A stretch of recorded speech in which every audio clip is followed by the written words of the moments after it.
Brasil, 28 de julho de 2022.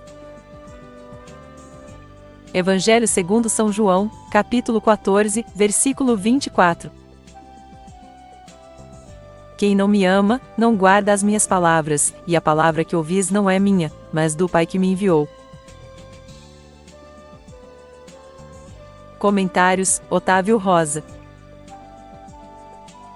Quando nos convertemos, temos muitas dúvidas acerca das coisas que envolvem a Cristo. Dúvidas são muito frequentes nessa etapa das nossas vidas. Por esse motivo que ao evangelizar uma pessoa devemos dar a ela uma Bíblia, e discipulado a devemos esclarecer todas as dúvidas que essa pessoa tem, e posteriormente a isso o próprio Espírito Santo fará o trabalho de esclarecer os ensinamentos de Cristo, para que essa pessoa possa colocar em prática em sua vida, assim começar a demonstrar o seu amor a Cristo.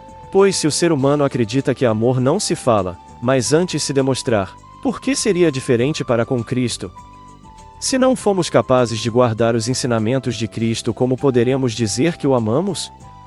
E guarda suas palavras não é decorar a Bíblia de capa a capa, mas praticar os ensinamentos de Cristo, saber o que está escrito no livro tal, capítulo X, versículo Y não significa nada se não praticamos o que ali está escrito, ou mesmo sermos filiado a uma instituição religiosa cristã. Aliás, não foi isso que o Senhor Jesus Cristo determinou a nós. Essa ideia de construções surgiu em Roma no final do século III, com a conversão do imperador Constantino, que viu a necessidade de ter um local de adoração a Cristo, mas historicamente o Império Romano tinha seu conceito religioso politeísta, ou seja, acreditavam em diversos deuses. Por isso que vemos por parte da Igreja Católica a veneração a diversas pessoas, algumas que contribuíram grandemente para o Evangelho de Cristo e outra que nem sequer eram cristão, assim como o protestantismo do Padre Martinho Lutero, que a princípio queria que vivêssemos somente as Escrituras Sagradas, contudo criaram para si instituições religiosas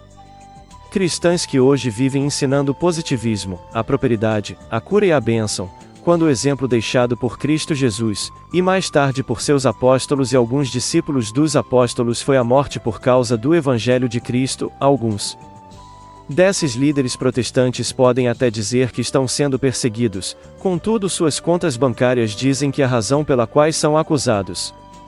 E muitos dos que frequentam esses locais não passam de religiosos que não conhecem o seu Deus, não estudam, não praticam a leitura ou a palavra no seu dia a dia, mas antes frequentam cultos regulares, entregam seus dízimos e suas ofertas, na maioria das vezes esperando que aquele valor possa lhe render 10, 20, 100 vezes mais, e ainda assim diz amar a Deus. Que amor interesseiro é este?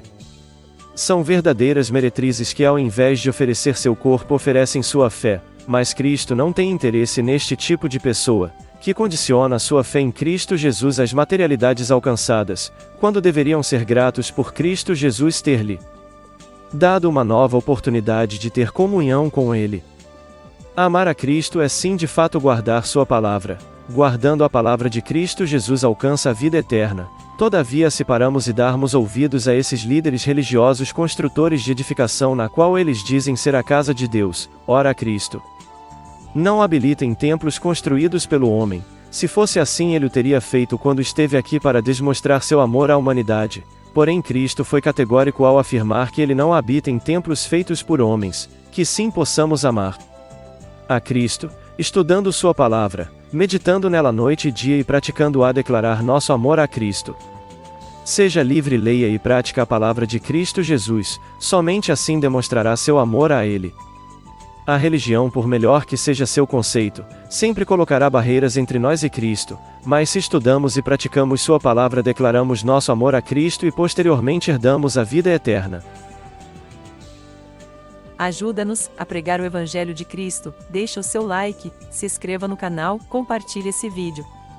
O Senhor te abençoe e te guarde, o Senhor faça resplandecer o teu rosto sobre ti, e tenha misericórdia de ti, o Senhor sobre ti levanta o teu rosto, e te dê a paz.